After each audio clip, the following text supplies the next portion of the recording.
Merhaba. Bugün sizlere öyle bir yolculuğa çıkarıyoruz ki Türkiye televizyonculuk tarihinin belki de en çok konuşulan, en çok tartışılan ama kesinlikle en çok izlenen yapımlarından birine gidiyoruz. Dallas. Bir nesli ekran başına kilitleyen, evlerde sohbetlerin ana konusu olan, hatta hayatımıza yeni deyişler katan bu Amerikan yapımı soap opera yani pembe dizi Türkiye'de nasıl bir iz bıraktı? Toplumumuzu olumlu mu etkiledi, olumsuz mu? Karakterleri neden bu kadar çok sevdik ya da nefret ettik? Ben Dallas dizisini seyretmeye Türkiye'de başladım. Birkaç ay kaldım, Fransa'da devam ettim ve Almanya'da bitirdim. JR'ın çeşitli dillerde seslendirilmesi kulağa biraz garip geliyordu ama yıllar sonra Tunus'ta tatildeyken otel odasında Arapça konuşan JR hepsinin üzerine tüy dikmişti. Anılarımın ışığında bu nostaljik ve bir o kadar da etkili hikayeyi baştan sona konuşacağız. Hazırsanız 80'lerin Türkiye'sine, siyah beyaz ekranların büyülü ve tartışmalı dünyasına doğru yola çıkalım.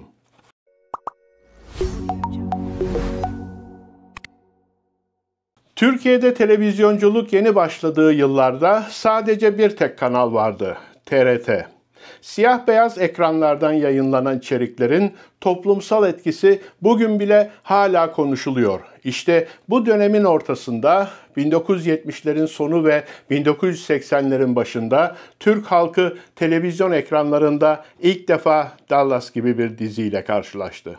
1980'de Türkiye'ye geldi bu efsane dizi. Tam olarak ilk bölüm 6 Nisan 1980 Pazar gecesi yayınlandı. Dallas aslında Amerika'da CBS televizyonunda ilk kez 2 Nisan 1978'de yayınlanmıştı. Bizde 2 yıl gecikmeli olarak başlamış oldu. Dizi, Teksaslı büyük petrol zengini Ewing ailesinin entrikalarla dolu hayatını anlatıyordu. Bu dizi, Teksaslı petrol zengini bir aile içinde yaşanan acı dolu bir güç mücadelesini, ihtirasları, ihanetleri anlatıyordu. Evet, işin içinde bolca kalleşlik, ihanet, ahlaksızlık, düzenbazlık gibi konular vardı. Bu da dizinin yayınlandığı ilk günden itibaren eleştirilerin odağı olmasına neden oldu. TRT'nin o dönem tek kanal olması yayınladığı içeriklerin etkisini katlıyordu. O dönemi yaşayanlar Dallas'ın yayınlandığı saatlerde sokakların boşaldığını, insanların adeta televizyon karşısına kilitlenmiş durumda dizinin müptelası olduğunu mutlaka hatırlarlar. Hatta 1986 yılında Kıbrıs Bayrak Televizyonu bile yayın akışlarını TRT'deki Dallas'ın yayın saatine göre ayarlıyordu. Çünkü o saatte kendi kanalının izlenme oranları büyük ölçüde düşüyordu. Dizinin popülerliği sadece izlenmekle sınırlı kalmadı. Günlük hayatımıza da sızdı. Ortalık JR Kıraathanesi'nden, Sue Ellen Manavı'ndan, Pamela Kuaför, Lucy Tuhafiye, Dallas Aile Çay Bahçesi'nden geçilmiyordu.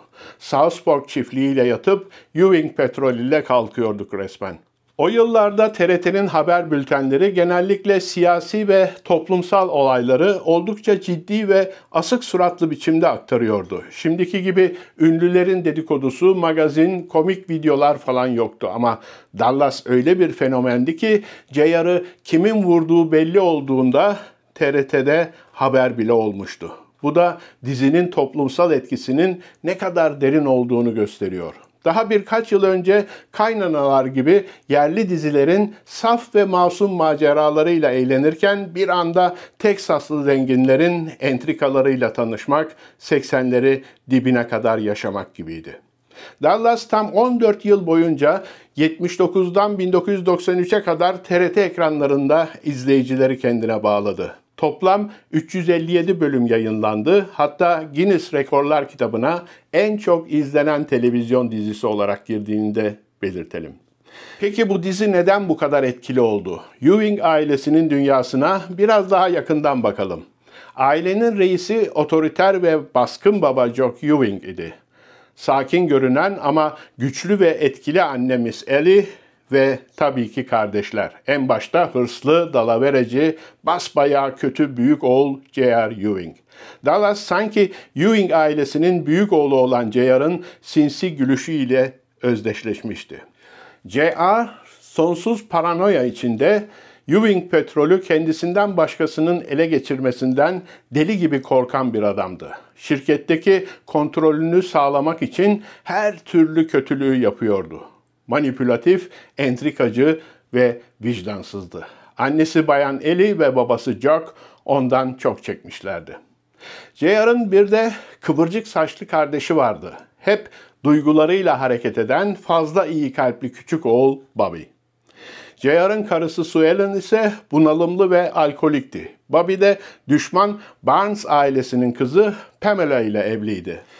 Pamela, Ewing ailesine küçük gelin olarak gelmişti. Ailenin bir de eskilerin deyimiyle fingirdek kızı vardı. Jock ve Ellie'nin ortanca oğlunun şımarık ve asi kızı Lucy.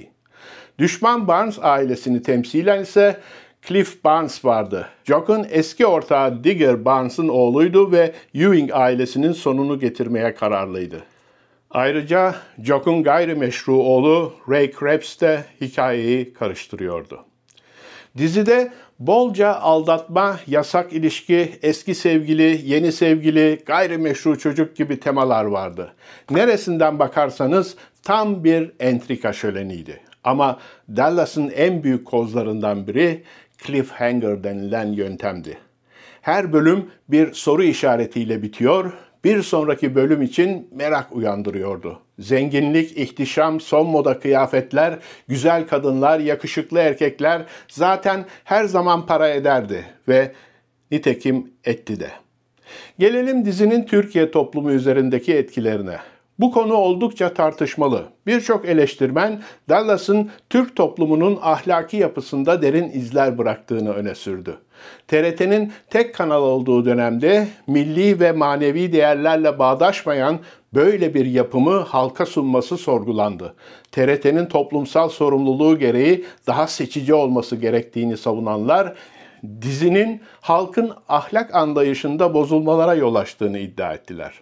O yıllarda siyah beyaz televizyonlarda yayınlanan Dallas, dönemin Türk halkı için adeta bir kültür şokuydu. Dizinin insanların günlük hayatlarına yeni bir hayat tarzı anlayışı kazandırdığı düşünülüyordu. Bir kesim tarafından Batı ahlakını ve kültürünü yayma aracı olarak değerlendiriliyordu. Tartışmaların temelini oluşturan sorulardan biri şuydu: Dallas dizisiyle Türk halkının bugün geldiği nokta arasında bir bağ var mı? Eleştirmenler bu dizinin toplumda ahlaki yozlaşmaya zemin hazırladığını öne sürerken sorumluluğu dönemin TRT yöneticilerine yüklüyordu. Hatta eleştiriler bu vebal nasıl ödenecek ve Allah bunun hesabını soracak gibi manevi boyutlara kadar ulaşıyordu. Kimileri bu tür içeriklerin izleyiciye sunulmasını Türk kültürüne ve ahlakına yapılan bir ihanet olarak niteliyordu. Dizi sadece ahlaki tartışmalarla kalmadı. Dilimize yeni deyişler de kattı. Örneğin "vay be bu J.R.'ı da geçti" dediğimiz çok olmuştur. Ya da çivisi çıkmış, yozlaşmış ilişkileri ve entrikacı ortamları tanımlamak için kullanılan Dallas gibi olmak deyimi dilimize yerleşti. Dallas'ın başarısının sırları üzerine yapılan araştırmalara göre dizinin başarısının 3 temel nedeni var. Birincisi, çağımızda yok olan büyük aile olgusunu çok etkileyici bir biçimde yeniden karşımıza çıkarması. Devletin bile önünde eğildiği, her şeyin üstünde yaşayan bir aile. Dizinin dünyasında kilise, parti, devlet gibi modern sosyal olgulara yer yok. Yalnızca klan sistemi geçerli. İkincisi, halkın güçlenme istemini tatmin etmesi. Bu ailede gülen kimse yok. Tek duygu, tek amaç, tek teselli etkili olma isteği. Dallas, Amerikan kapitalizminin buz gibi yüreğinin atışlarını simgeliyordu. Son olarak dizideki kötü adamın yani J.R.'ın her zaman başarıya ulaşması. Çevresindekiler isyan etse de sonuç değişmiyor. Kimse kötü adamı yenecek kadar kuvvetli değil. Hep güçlü galip geliyor. Dizi güçlüler ve köleler olgusunu çarpıcı biçimde işliyordu. Dizinin bilinçaltından insanları psikolojik olarak bazı ihtiraslara yönelttiği de bir gerçek. Dallas bizi JR'la oyalarken JR'ı kimlerin yarattığı sorgusunu unutturup kötülüğün gerçek yüzünü ustaca gizleyerek bizi yalnızca JR'dan nefret etme olgusuyla oyalıyordu. Dizide iyi olmak kişinin zenginlik, itibar ve güce erişmesinde bir engel gösterilerek zayıflık olarak yansıtılıyordu. Dizinin en unutulmaz anlarından biri şüphesiz JR'ı kim vurdu sorusuydu. Bu olay o kadar büyüktü ki TRT'de haber bile olmuştu. Hamile bıraktığı baldızı Kristin tarafından vurulan JR, tüm efsane kötüler gibi yeni sezona turp gibi geri döndü. Dizinin yayınlandığı 14 yıl boyunca karakterlerin ve oyuncuların hayatında da değişiklikler oldu. Örneğin baba Jock Ewing rolünü canlandıran aktör Jim Davis çekimler sırasında aniden vefat etti. Senaryoda değişiklik yapmak zorunda kalan yazarlar sonunda baba Ewing'i öldürmeye karar verdiler. Aktörün ölümünden sonra bir müddet telefon konuşmalarıyla rolünü sürdürmeyi denemişler. Hatta benzerini oynatmayı bile düşünmüşlerdi ama seyircinin benimsemeyeceğini görüp gerçeği tercih etmişlerdi. Senaryo gereği Jock Ewing, Güney Amerika'da bulunduğu sırada bir helikopter kazasında hayatını kaybetti. Ama senaristlerin en büyük darbesi 1980'lerin ortasında gerçekleşti. Karısı Pamela'ya her zaman sadık olan Bobby Ewing rolü yavaş yavaş hem yapımcılar hem de izleyiciler için çok sıkıcı hale gelmişti. Aktör Patrick Duffy de yeni fırsatlar aramaktaydı. Böylece altın kalpli Bobby, Pamela'yı kurtarmak için kendini bir arabanın önüne atar, hapishanede ailesiyle çevrili bir şekilde neredeyse dayanılmaz derecede uzun bir sahnede ölür ve sezon finali yapılır. Dizi de Bobby olmadan devam eder. Pamela yavaş yavaş onun yerini alır ve bu durum Bobby'nin kardeşi JR'ın hiç hoşuna gitmez. 16 bölüm boyunca Ewing'ler olağan dramatik olaylarla sarsılmaya devam ederler. Ta ki bir sabah Pamela banyodan gelen bir su sesi duyana kadar. Pam kapıyı açar ve ölü kocası Bobby'yi duşta sırıtarak ve neşeli bir günaydın ile onu selamlarken bulur. Yine sezon finali ve 9. sezonun tamamı Pamela'nın gördüğü bir rüya olarak seyirciye yutturulur. Evet, bazen dizilerde saçmalayabiliyordu. Dizi ilerleyen yıllarda zamanla saçmalasa da, mantık sınırlarını zorlasa da seyirci üzerindeki etkisi devam etti. Türkiye'de TRT Dallas'tan vazgeçince dizinin bazı sezonları özel kanallarda da yayınlandı. Ama tek kanallı dönemin yarattığı o eşsiz etkiyi bir daha yakalayamadı. Dallas sadece bir dizi değildi. 80'lerin lüks, güç ve hırs dolu ruhunu yansıtan bir aynaydı. Peki bu hikayeyi bu kadar unutulmaz kılan karakterleri kimler canlandırdı? Gelin dizinin başrol oyuncularına yakından bakalım. Dallas'ın kalbi Ewing ailesiydi ve bu aileyi canlandıran oyuncular televizyon tarihine damga vurdu. J.R. Ewing, televizyonun en ikonik kötü adamlarından biriydi. Petrol baronu, manipülatif, karizmatik ve acımasız biri olan J.R. rolüyle Larry Hagman seyircileri adeta büyüledi. Daha önce I Dream of Jeannie dizisindeki astronot rolüyle de tanınan Hagman, JR ile kariyerinin zirvesine çıktı. JR'ı kim vurdu olayı onun karakterinin popülerliğini parlattı. JR'ın iyi kalpli kardeşi Bobby, ailenin ahlaki pusulasıydı. Patrick Duffy bu rolüyle izleyicilerin sevgilisi oldu. Ancak 1985'te diziden ayrılmak istedi ve Bobby'nin ölümüyle hayranlarını şoke etti.